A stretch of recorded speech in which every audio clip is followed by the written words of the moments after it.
All right. Hi, everyone, to our Being a Different Possibility for Families call for June. And today's topic, this month's topic, is having your fantastical voice with family. And so, as we're coming in, I'm going to get my notes ready here. We've got some questions that were sent in. Please know, yes, I heard you. I heard the messages, and we are going to move the time of our calls to later in the day. It sounds like it'll be easier for most of the people that have expressed an interest in being on the calls live to join us. Some people, no matter what time it is, they need it on replay because they're fitting it in between different appointments or they have kids around and they're wrangling things. I get it. So today we're starting at 1 o'clock Eastern, and we're going to change it for July, August, and September. They will be at 6 p.m. Eastern of North America. So just make a note of that, and I'm going to talk a little bit more about the dates so you can mark them in your calendar. But hi, I am Siris Raquel Rivas-Verdejo. I am a family and child coach, and these monthly free calls are based off of my family and child coaching program called Being a Different Possibility. And I'm also been a speech and language pathologist for 17 years now. Wow. I could have, in the course of my career, a high schooler about to graduate. Okay, that put that in perspective for me.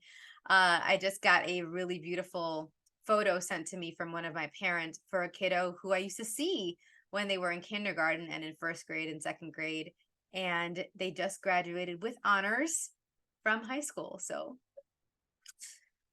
good times, good times. I'm also a learning behavioral specialist, so I have a master's degree in both speech language pathology and learning disabilities. And there's a lot of overlap between that. There's a lot of people who they have challenges with communication that then can affect their learning. They have challenges in both because there's these underlying processing considerations like auditory processing, memory, working memory that they need to take into account. And so I love being able to weave those two together. And we're going to be having a future call on just that in a couple of months. I'll mention that in a moment. And then I'm also a feeding therapist. So I provide feeding therapy, and it can be done virtually because a lot of it is parent and caregiver education. And I get to observe meal times and give tips, and we talk through all these different things. And so all of this together is really about empowering people to have the communication, the connection, and the connection that they really would like to have that is their own way so that they can create the lives that they would really enjoy, that lights them up. And it also is about the systems that we have in place to make that easier and faster for each individual in the family and for the family as a whole, and keeping in mind self-care. What is the thing that is going to care for each of the people and make sure that no one's drowning, no one's in the overwhelm and burnout? And that is something that's happening more and more with families right now, unfortunately. So we've had some calls in the past. We give tips and strategies in all these different calls. I'm going to read out the themes from previous calls because in the link that I'll provide in the chat, and I'll also provide it in our replay email, you can request the recordings for any of these calls from the previous ones we've had this year. We started it in 2023, and we're planning on doing it throughout 2023. We're going to ask some questions if 2024 would like us to do this again, these monthly calls.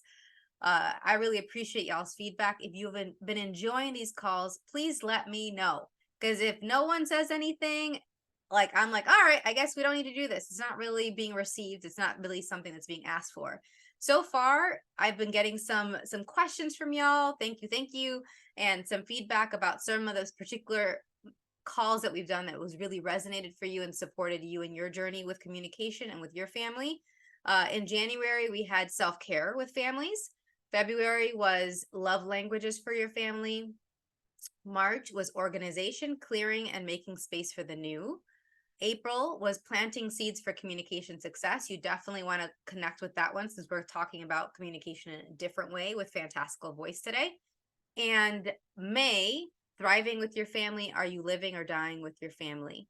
And so today is having your fantastical voice with family. but mark your calendars for the next 3 calls. We have Monday, July 24th, 6 to 7 p.m. Eastern, is dysregulation, disobedience, and distraction. We're going to be talking about everything related to how your self-regulation individually and as a family can affect how someone listens, how someone follows directions, the connection between you, the rapport you can build, and then also distraction.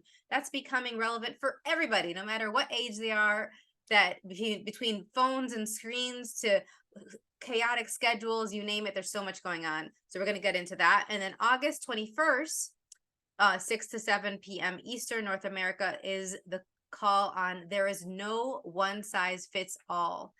I hear this all the time, that a lot of doctors, teachers are trying to use a method, an intervention, a treatment plan that is, oh, well, this works with most kids, let's try that, instead of really making it personalized and tailored to your child, to you as an individual, and what is beyond that, what is possible beyond that.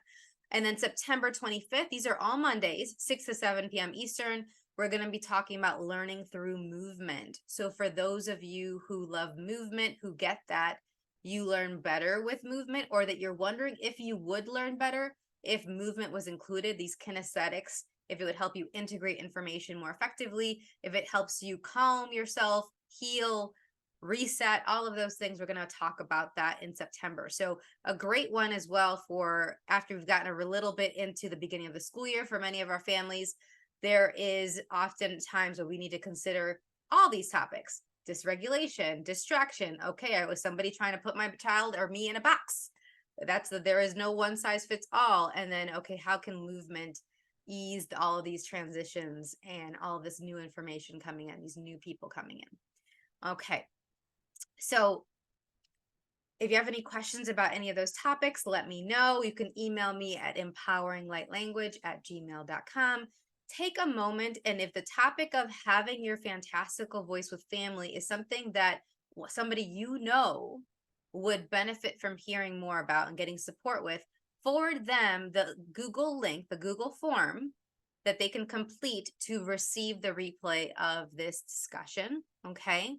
These monthly calls address a different topic each month, as you've noticed. And today we're talking about this one so that we can know what we can do to empower ourselves and others to have an expression in a way that respects us, honors us, heals us, and is inclusive of all different possibilities, of different communication styles, of really what we know, what our bodies are telling us, what other people's bodies are communicating as well.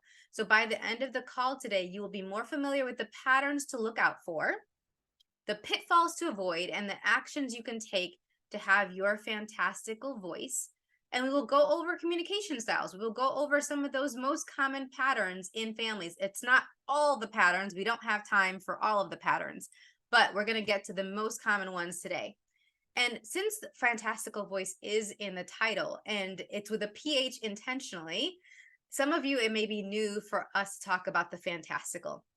If you're not in our Facebook group, the Soaring Beyond Definition group, which is our fantastical creature play space, this may be new for you. And this is a play on words. It's something playful that came about years ago, where fantastical with a PH is about the phantom, the unseen, the things that we're aware of that aren't concrete or material, but that are absolutely there. These energies, this information that's like whispering to us. And then fantastic is in there. You actually being fantastic, joyful. This is something that actually makes your life easier and more expansive. And all of you is in there, not just parts of you, not just the parts that other people have decided are acceptable, or you've decided is acceptable to share and show. All of you being there, and you can modulate, dialing it up and down, but still all of you is there as you're going and dialing it down. Okay. Fantastical voice is also about having the freedom to express yourself in whatever way you wish beyond what's expected of you, without stopping yourself because someone doesn't like it, because it makes them uncomfortable. It's different if it's somebody uncomfortable versus they're disrespected. And sometimes people on the way to you honoring you are going to feel disrespected as you're respecting you. And that's a tricky dance. So the other aspect of this is really key about respecting you and other people, and including other people in your ask and in your fantastical voice for yourself, is knowing the difference and being just able to discern the difference between what's true and what's a lie. And there's a lot of what we've been told about expressing ourselves that is a lie. And as you start detoxing those lies, first acknowledging them, recognizing them, oh, that's a lie, and that's a lie, and whoa, that was so doesn't work for me. That's super heavy. Okay. Now what's actually true here? What's actually true for me was actually true for my family. And then let's go on that. There's a lot of things that are being perpetuated that I'm still detoxing from the lies that I was told growing up, from teachers, from the neighborhood, from society, from my family. And yet it's nice because I get to, as I go, another aha, okay, it's not, oh, that was a lie, and then I use that to judge them, to like whip it at them. No, it's like, oh, they're just like us. We're all doing the best that we can, and so did my family at the time. And sometimes they were perpetuating the lies that were told to them, so it's just passing that on and passing that on. It doesn't really help me to judge them. Instead, I'm like, okay, that's what happened to them. That's what happened to me. And now what would I like to have in its place? How much more can I be honest with myself? And that's the fantastical voice, is you're using how you communicate to affect your mindset, to affect how you are willing to take action or not, the speed in which you can choose and decide things. And it's also about listening and hearing yourself, like truly, truly seeing yourself with clear lenses and not with all this muck in the way of what we've been told and what you've maybe experienced that has affected how you express yourself and show up in your life. And then the communication here is also about having it be congruent with what your body is telling you, what you desire, what respects you and honors your awareness, and also what brings you joy. And it could be any of these things. It doesn't have to be all of it, but which are the ones that are the most important to you? Pick one or two of those. Is it about bringing you joy? Is it about respecting you? Is it about being an example to other people and inspiring them? Is it about really being in touch and listening to your body so that you can have more ease with your body? For each of us, it's different.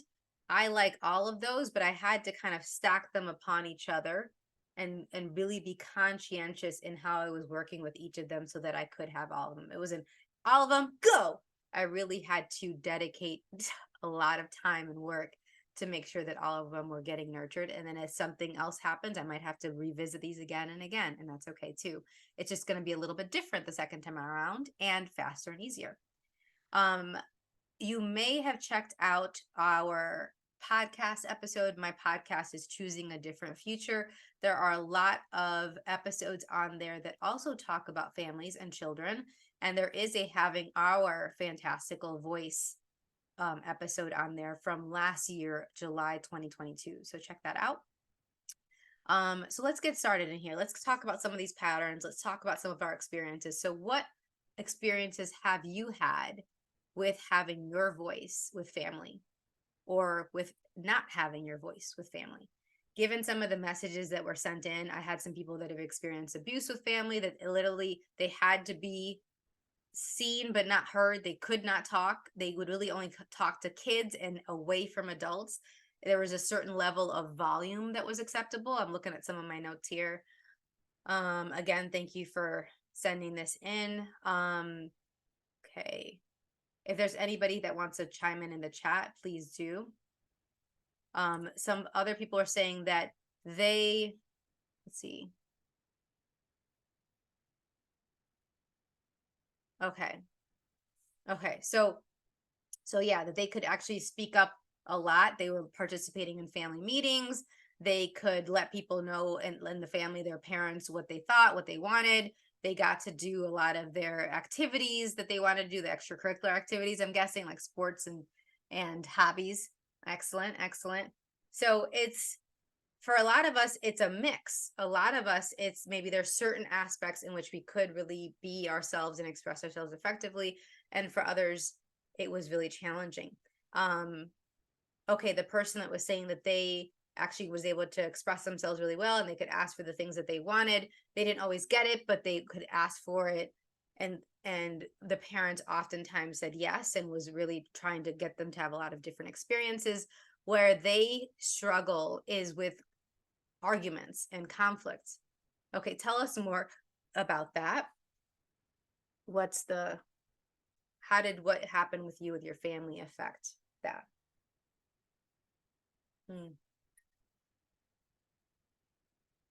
Okay, so you never saw them arguing, so you have no idea how to argue effectively. Yeah, I get that. I've heard that before. And there is definitely healthy arguing, and there is avoidance of all conflict, because it's completely unacceptable. So I have a lot of people that they didn't realize that their parents argued because they didn't see it. And their parents were thinking that they were doing a good thing by hiding the arguing and not arguing in front of their kids, thinking that all arguing is bad. But if they was all bad, they wouldn't need it to have a healthy relationship. It's conflict that isn't a problem. Arguing isn't the problem. It's how you go about doing it. Are you still able to be respectful? Are you still able to listen and take turns? Is it about both people's needs being addressed? Is it about actually having those discussions when both people are in a physical, mental, and emotional state to receive that, for it to actually be productive? Or is one person absolutely exhausted or really triggered or reactive and angry and they're dysregulated? If you are any of those things or any of the other things that isn't a calm, present state, it makes having an argument in a healthy way more challenging. So I can see how that would be the case. Yeah. Thank you for that. A question sent in. I now, as an adult, know that I was aware of a lot of lies growing up. It would be like a cloud over conversations, and I would be so confused about why no one talked about the cloud. I get that. My mom was taught that it was better to ignore unpleasant things, and she tried her best to make our home a happy one. After spending so much of my life ignoring those signals of when someone was lying, I find it hard now to say anything, to speak up when I know someone is lying to me. What tips do you have for that? Wow, that is a really great question. First, I'd like to address the assumption in your question that you have to say something when someone's lying to you. I first and foremost use it for me. I could just go ding in my own head, and I'm like, oh, they're lying to me. But I have it in my head. I'm not saying it out loud. Like 95% of the time, maybe even 99. Like most of the time, I'm just, oh, okay. And I'm taking it in, but I'm not buying it. Not buying it. And so let's start with that. What if you didn't feel like you had to say something, and by you not saying something, you are disrespecting yourself? You're not actually having your fantastical voice. Fantastical voice is also about knowing when to speak and when not to speak for it to create the most. Sometimes silences are the best choice at that time.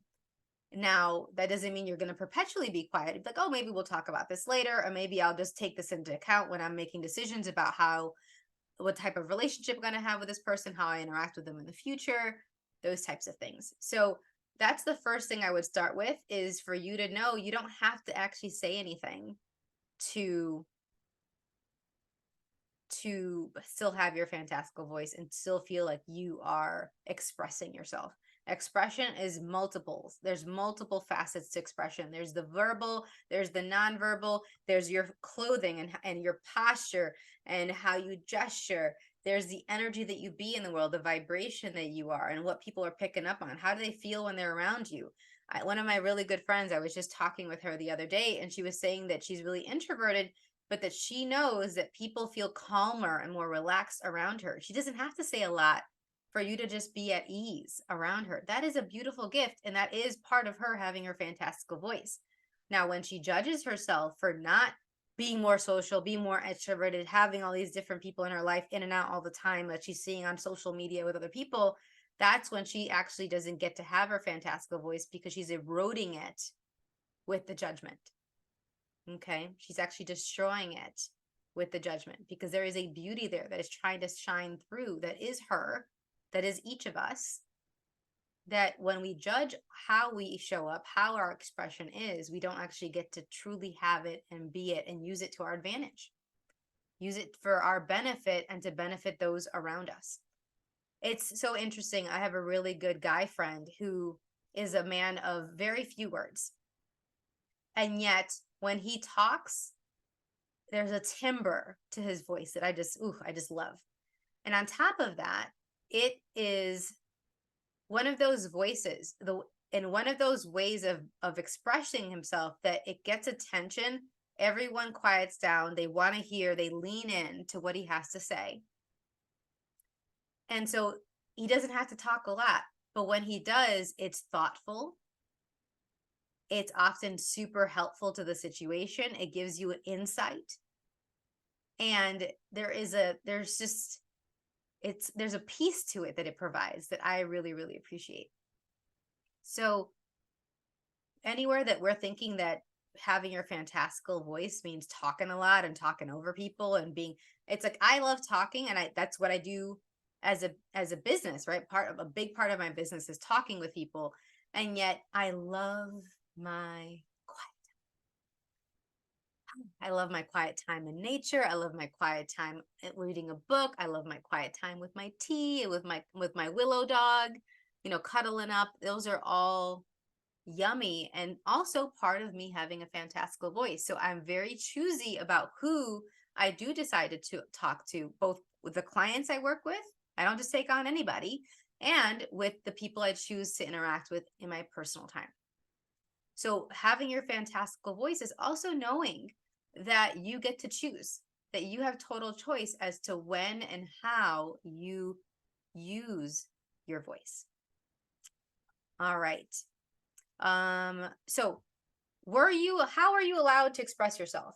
What was off limits? What was a green light for you? One of the things that I notice is that there's often a dominant communication style that's accepted in different households. So for my family, there's a lot of passive aggressiveness, especially in the extended family. There was assertiveness that was encouraged in my immediate family, between me and my siblings and my parents and whoever they were dating. But then depending on other people, these other people that were coming in and out of our lives, because both my parents would marry and get divorced multiple times over the course of my childhood, they would sometimes, because they weren't used to assertive, they would interpret that as aggressive, right? And then there'd be other households I'd go in where what I think was really aggressive, was very combative all the time. Everyone's arguing all the time, even for the simplest of things, being really loud. Well, actually, my family's very loud without really necessarily being aggressive, but it was the combination of combativeness, loud, interrupting each other, talking over each other, invalidating each other's opinions, that I found to be aggressive. And I'd find that, and I was like, oh, that's aggressive. And when I talked to the family members, they would be like, oh, no, we're just being assertive. And I was like, really? Or I'd have friends that would stay with me and my mom, and we would talk and we would banter and all this stuff. And we're not cutting each other off in a way that's dishonoring of each other. We're basically finishing each other's sentences in each other's heads. So we don't always have to hear the rest of the sentence, especially my mom. She already knows the rest of what I'm going to say. So she'll start another sentence before I'm even done talking.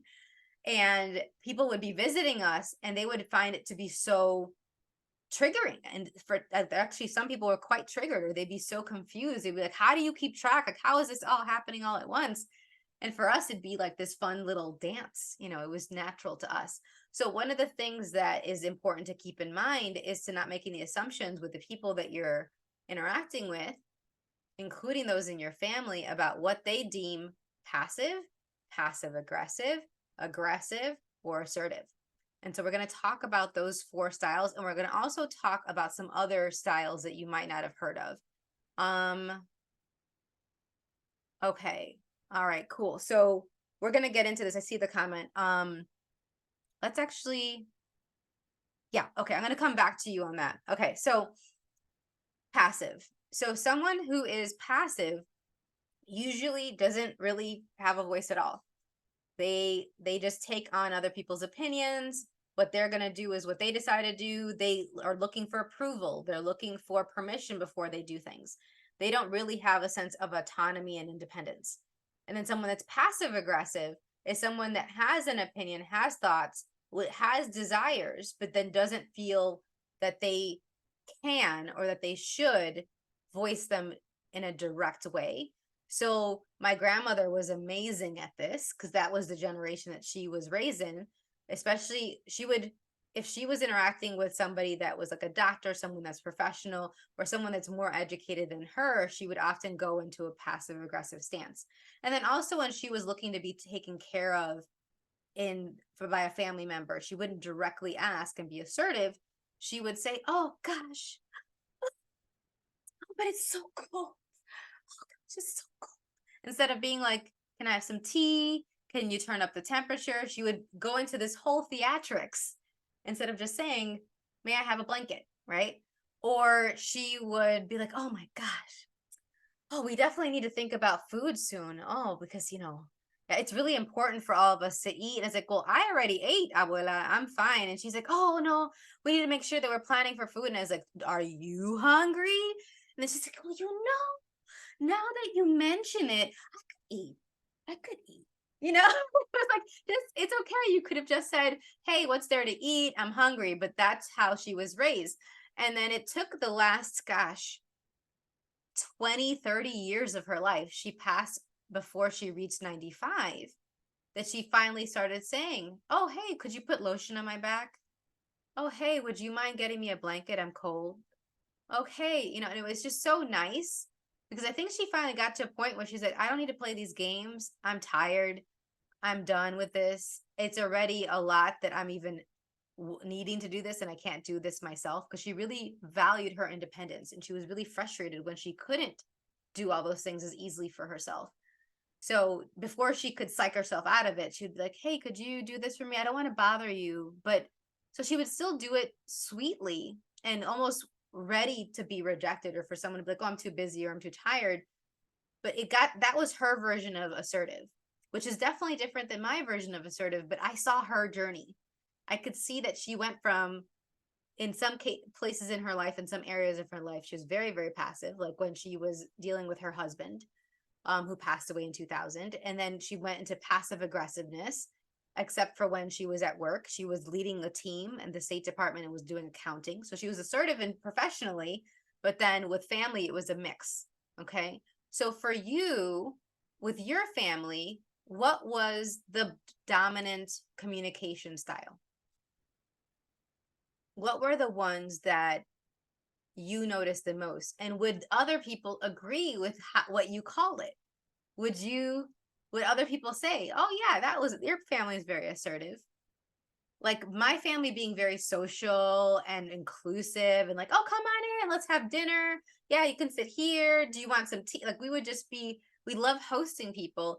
Some people that were in families that were very guarded, that were very controlled, or very um what's the word? Like they would only hang out with people that met these certain parameters, these certain criteria.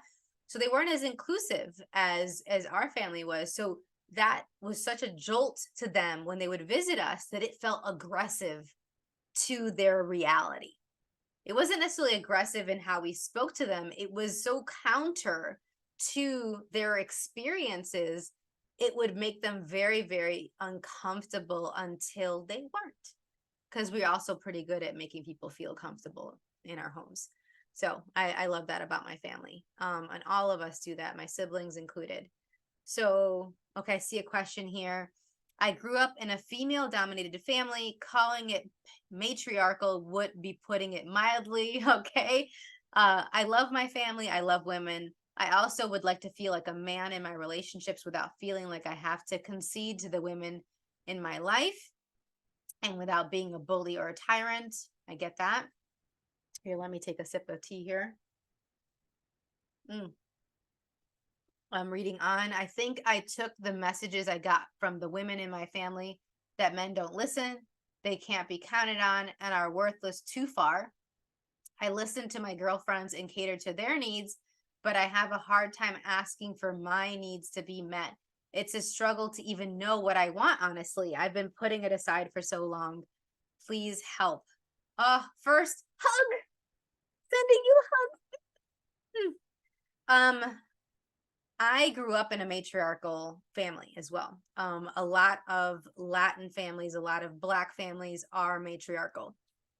And we're a multiracial Puerto Rican and Dominican family. And yes, the women were running the house and were making most of the decisions. And they were also the people that were the most consistent, because there wasn't always a man that was around consistently. And if they were around maybe for financial means, like they were working a lot. If they were around for events, it was, like satellites, they were kind of floating in and out, or they were really unreliable. So I get it. I got that messaging as well.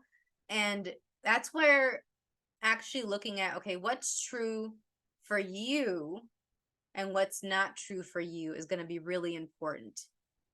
So actually, I would recommend you sitting down, and it sounds like you're very self-aware. So sit down and write down all of the messages that you were told. You message, oh, men don't listen, they can't be counted on, they're worthless, all these different things. Write it down on one column. And then on the right column, look at, okay, if anything of those, circle the ones that are true on the left column. If something's true, let's say if you're still feeling worthless, even though you aren't, I'm going to tell you right now, you're not. You're valuable and the world is better with you in it. I'm sure your girlfriends really thought of you as a very caring, sweet man. So, but if there's any of those messages that you were told while you were growing up, if you were told from teachers, if you were told from family, write them all down and very consciously be like, is this true? Yes or no? About me, not about men, not all men. We're talking about you. And as you're recognizing the lies, as they come up, because you're getting it out of your head, out of those voices on your shoulders and out of your head onto paper, it's very, very powerful. And then you can say, okay, if they come up again, you would have written it. You can remember and see it on the paper and not have it in your head. Like, oh, those are one of those lies I identified. Because first and foremost, you need to recognize that it's a lie for you. And as you recognize that it's a lie, then you can choose something different. But if it's swirling around in your head, swirling around in your mindset, in your reality, you keep feeling like you have to prove something against it, prove that you aren't that lie, versus just knowing that that's not actually applicable to you. Okay. So start with that and let me know how it goes. Okay. It sounds like there was an aggressive or a very, very assertive household with your matriarchy there. Yeah. So the other thing to consider is that there are other types of communication styles, and there's actually a communication style assessment that I like to do sometimes with my coaching clients, depending on what they'd like to create. But there are the thinkers, the feelers, the sensors, and the intuitors. There's 4 major styles. That's a different framework than passive, passive-aggressive, assertive, and aggressive. So these are 4 other ones. I know what some of y'all might be thinking. I thought this too when I first heard about it. It doesn't have to do with Myers-Briggs, that personality assessment, but there is some overlap, okay? And so each of them have positive and negative attributes too. So thinkers are good at putting things in order, have a talent for analyzing things and situations. But then the negative side is that they can often be cautious, overly cautious, very slow. They can hurt other people's feelings because they're not really tapping into the feelings aspect. They're being very cerebral. I'm just doing a quick couple bullet points of each of them. There's like multiple characteristics for each of them. But then the feelers are positively, they're good at building rapport, at communicating tactfully, really being more measured. They consider the impact on other people when they're making their decisions. They have empathy and really seek to have harmony and create harmony. But then the negative side of that is that they're overly personalized situations. Like I have a client of mine that anytime that she would hear something in the news, she'd be like, "Oh my God, that's so horrible. I feel so bad for them." And da, da, da. And I was like, "Have you considered this, and this aspect of it? Yeah, that's not fun, but what you're grabbing this and feeling all of it as if it's yours." And it would put her in a tailspin, and it's such a beautiful thing, her empathy. She's such a sweet person, but then that same gift, she would use it against herself to then take herself out of commission for hours.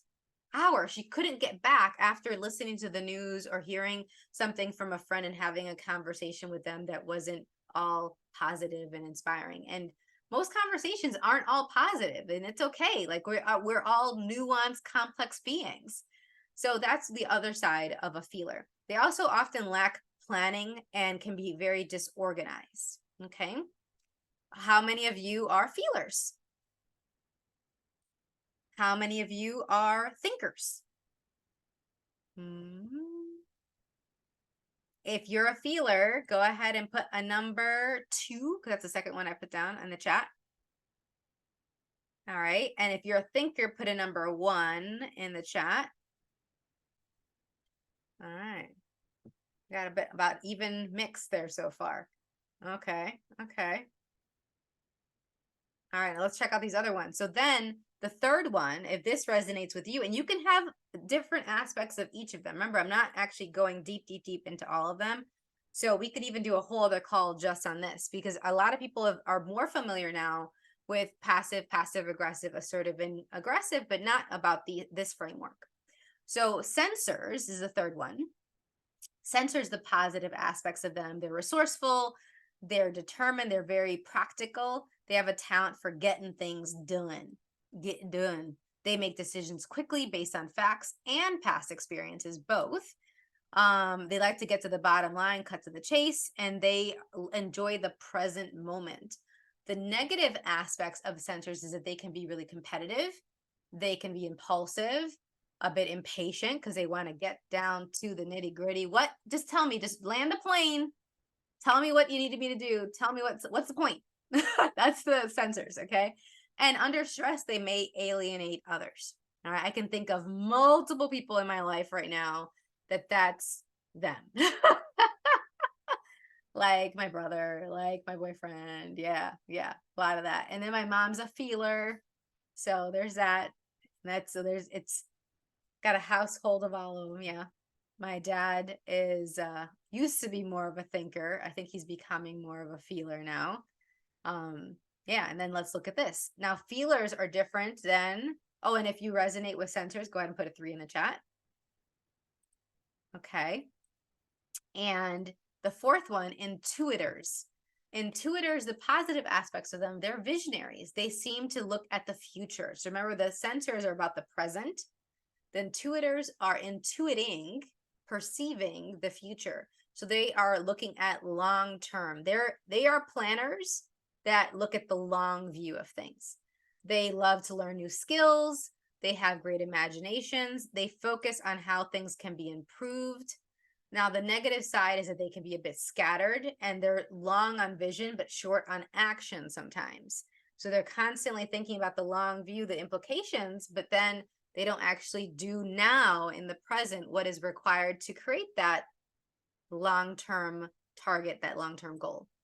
And sometimes they can also be a bit hard to read and come off as superior or arrogant. And I definitely am probably a mix of the sensor and the intuitor right now. I used to be in middle school, was more of a feeler. So it's not like you're this and that's it. Like this is your identity and it's set in stone.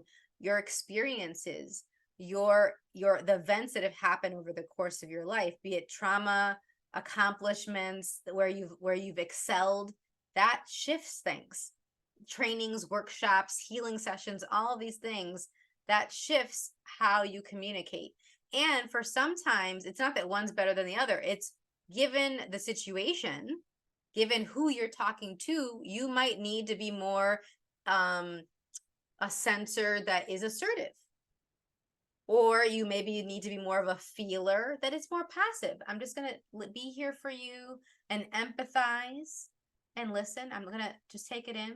I'm not going to say anything. Okay. So these two frameworks actually intersect really beautifully and can complement each other. So you don't have to pick one or the other for anything. And y'all know me, my coaching program is choosing it all your way, because it's about choosing all of the things that are going to work for you, every aspect of this for you. So if you would like to know more about this, the second framework of the thinker, feeler, sensor, intuitor for communication styles, message me, because maybe we can do that for October. Maybe we can do a call on that in October. All right. And let's see. Am I missing any other questions, comments? How y'all doing? Okay. All right. Has this been working for you? Have you been enjoying this so far? Let me know. I feel like I'm cut off. Yeah, let me do that. Yeah, there we go. Oh, I like that better. Okay. I'm glad you're liking it. Yay. Okay. What have you learned so far? We're going to talk about some of the common patterns now, but I want to do a check-in with y'all. What are some of the things that you've gotten from our discussion so far that you can take with you and start affecting change, start improving how you have your fantastical voice? Okay, in the chat we have here. All right, yes. All right, that how much I'm a great BS reader. Yeah, you are. That's just who you are. Excellent. Excellent. Yeah, that you're really good at knowing when someone's full of ish or not. Excellent. Anybody else? There's big thank yous to people who sent in the questions and wrote in the questions that I read aloud. I also just appreciate even just the little comments, y'all. That's great. But yes, the questions were lovely. The vulnerability in these questions, huh? Like, just round of applause for that, because that's what it takes for us to have our fantastical voices.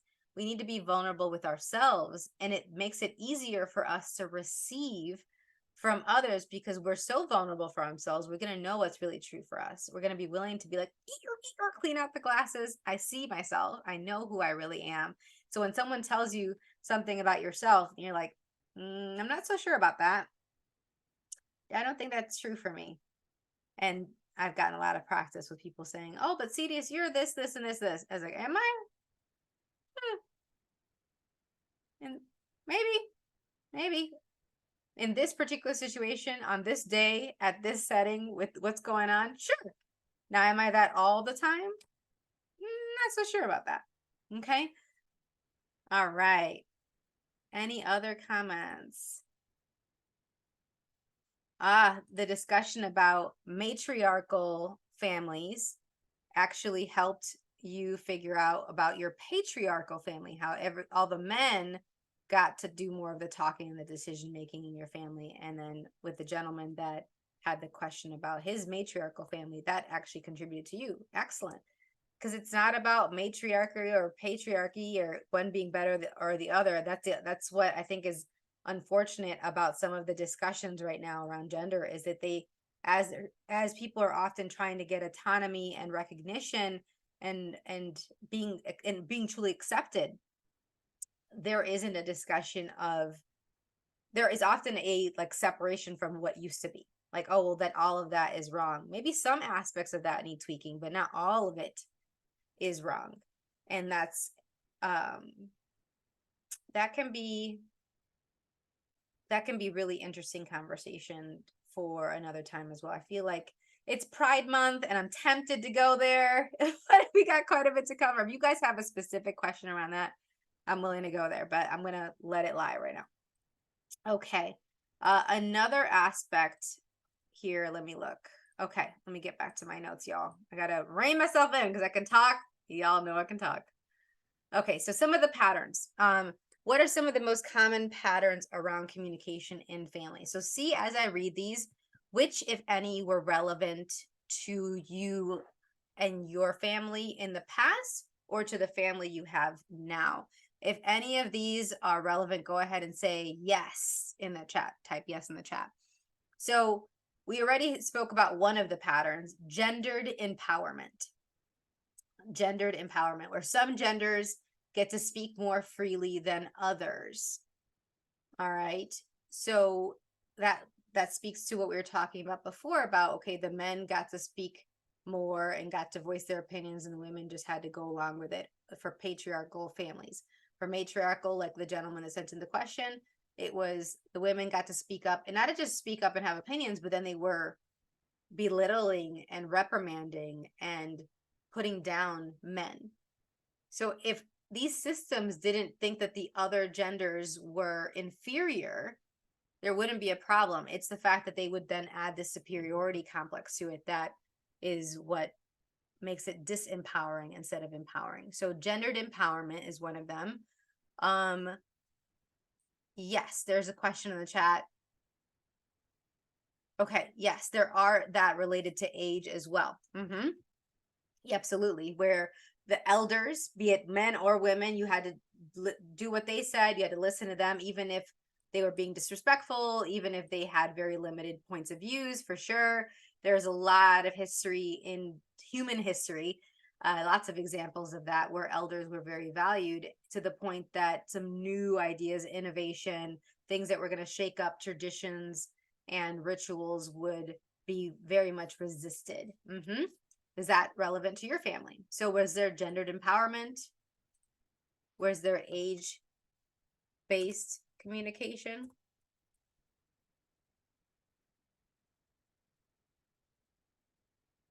Okay, we see some yeses, more yeses with the gendered empowerment. Interesting.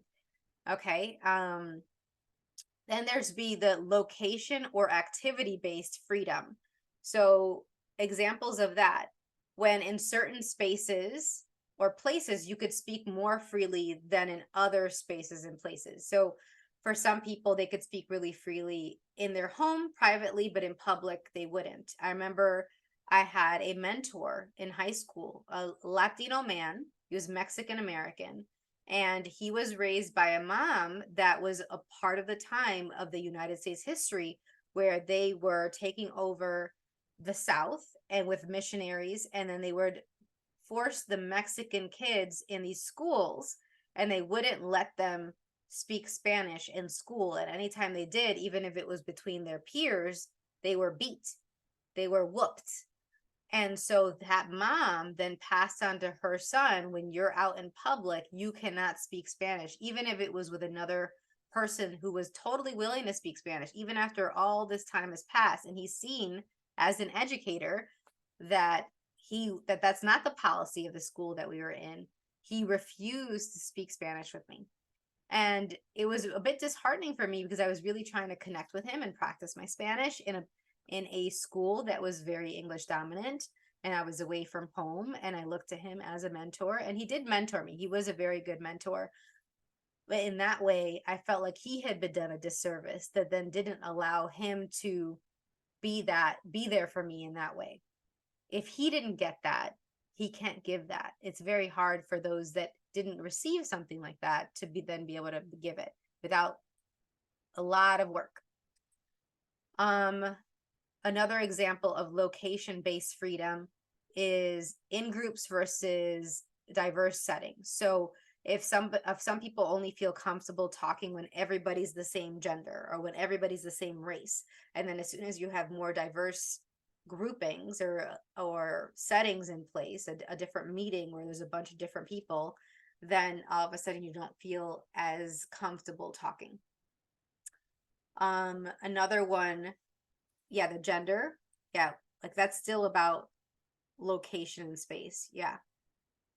Oh, activities. Yep. So activities as well. Getting some examples of the activity based freedom is like, I have a lot of athletes in my family. My dad is a tennis, volleyball, and basketball coach. Now he mostly focuses on tennis coaching. And my uncles were professional basketball players in Puerto Rico. Sports played a huge part in my childhood. I played tennis. My brother played soccer and tennis. And one of the things that I've noticed is sometimes there's a lot of leeway on the court, on the field, right? You can do that smack talk. in the locker rooms. And related to sports, sometimes there would be a little bit more irreverence, that things weren't quite so serious, and you could speak more freely and let loose, and it not have the same gravity to it, the same significance as in other settings. So yeah, there's definitely there's some other activities. If anyone has an example of an activity or a location that they felt like they could speak more freely, go ahead and chime in. I'd love to hear it. Oh no, my tea's gone. I need more tea. All right. Oh, that's a cool example. Yeah, okay. I don't want to make a joke about this, but like as soon as you wrote, like when I was in band, I'm like, oh, at band camp, and I'm thinking of the movie American Pie and all the things that they did at band camp.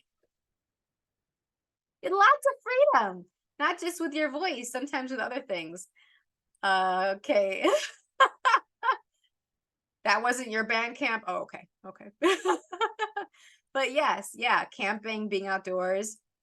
For some people, they feel like they can express themselves in writing, right? That they can, it's all types of voice, so all types of expression. I would love to change settings. When I'm traveling, I write and read, and I'm more prolific than when I'm in one place all the time. So I will write in different rooms in my house instead of always being in the same place. I might generate ideas in one place, and then I'll edit in another place, and then I'll go in the backyard and be in the sun as I'm typing up some stuff. And it also depends on what type of writing I'm doing. If it's poetry, I'll often I want to do that by hand, because that's how I started writing poetry when I was 10 years old, and I was always using my cursive in my little journal. But then if it's something related to more nonfiction and things that I'd like for business or for clients, and I'm usually at my desk. And then I might be at my couch for working on stuff that's more energetically based, like related to energy work and like the elements of living and things like that. So it's yeah, I get it. Yeah. Excellent. All right. Any other ones? Interesting. And so, okay, so some of the other patterns too is having one communication style. That's why we talked about communication styles. One communication style valued more than the others. Yeah.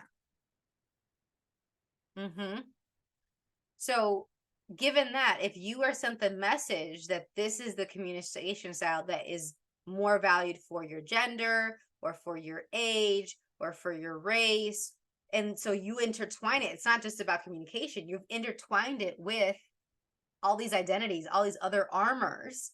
So it's a lot harder to change that communication style, even if it's detrimental for you to continue to use it, because you have it unraveled and tied together with who you think you are, who you've decided you are, or who people have told you that you are. Okay. So for those of you that are trying to improve in your communication, or change the way that you communicate depending on a new setting, or you have a new job and the demands are different, or you're in a new relationship and the way you've been communicating so far has not been good for y'all, it's been really problematic or very dramatic, it's harder to change those patterns without recognizing and asking yourself, well, what messages did I get about communication before? What were my models? And what have I tied together with that? And is that true? Like the gentleman having the column, what are the messages I got, those first ones, and which of those move only the ones that are true over to the second column? And a lot of this, of what we were told, was not true. It's not just me. I mean, I've been doing this for too long now to not, and I'm also would be way too busy.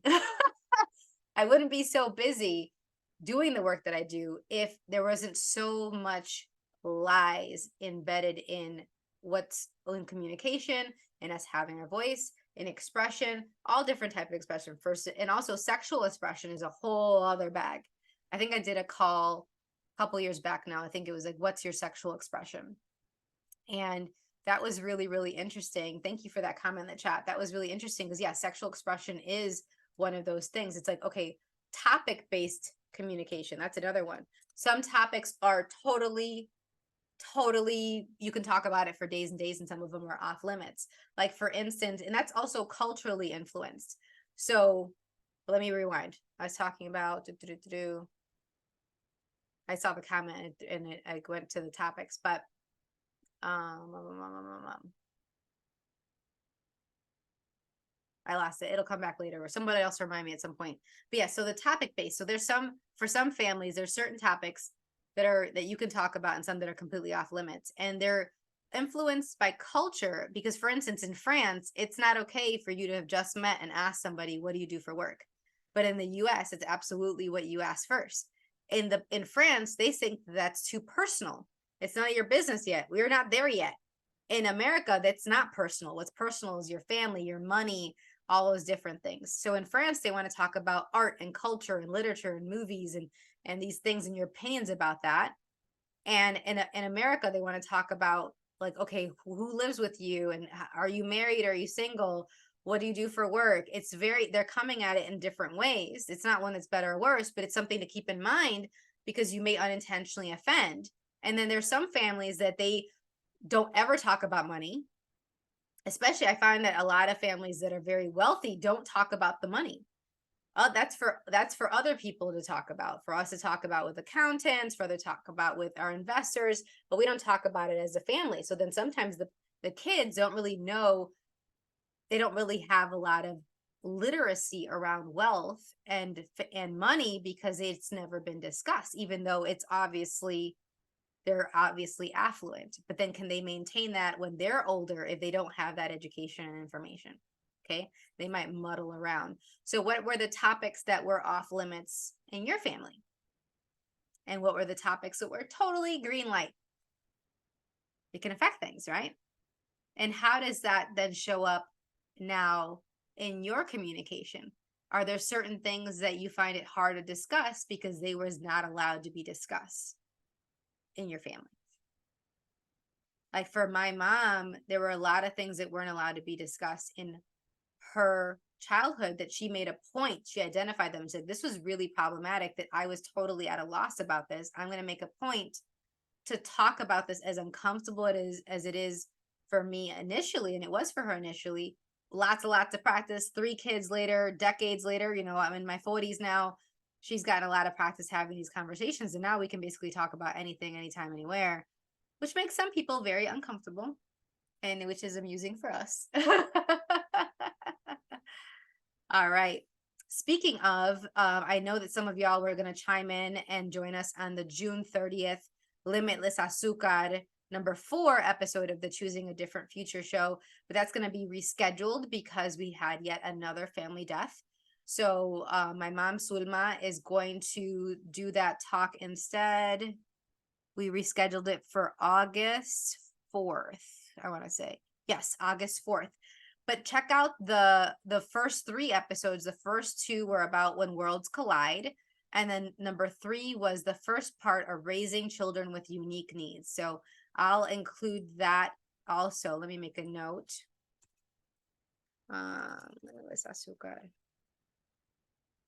It's for y'all to check out that episode. And then we have a couple of other family and children-based calls coming up for you to explore on the podcast. Share. Thank you for sharing, for the people that you think would like those topics. The last thing I want to leave y'all with is, I'd like you to ask yourself, what would it feel like if I had my fantastical voice with clarity, with confidence, and with joy? What would it feel like if I had my fantastical voice with clarity, confidence, and joy? And just see what comes up for you. What would it create? I would like for each of us to have our fantastical voices. I feel like the world would be very different if people's perspectives were heard, not as in like their perspective is better than ours. Let's just listen to it first. Having calm, regulated, respectful conversations, I think, is one of the key things for us to create a world that is more sustainable, that is more joyful, that has the diversity that I would love to see, and innovation. we get to hear ideas and different perspectives, and it gives us ideas on what else we could create that would contribute to many people. And I wonder if you having your fantastical voice would do that, starting with your world and then rippling out beyond that. All right. Any other questions before we part ways today? All right. Just a reminder, our next call is Monday, July 24th, 6 to 7 p.m. Eastern on dysregulation, disobedience, and distraction. Then we have August 21st, 6 to 7 p.m. There is no one size fits all. And September 25th, 6 to 7 p.m. Eastern, learning through movement. I'm excited for those calls. If you haven't already gotten a copy of the Being a Different Possibility for Children ebook, quickbook, it's a 10-page ready referent and you would like it, let me know. If you've gotten it before and you can't find it and you wanted me to resend it to you, let me know. And if you'd like the replay recordings for any of our previous conversations so far, go ahead and click that Google form link, fill it out, and select all of the different topics or calls that you would like sent to you or resent to you, and we will do that, okay? Thank you so much, everyone. Have a wonderful day, afternoon, or evening, wherever you are. Bye-bye.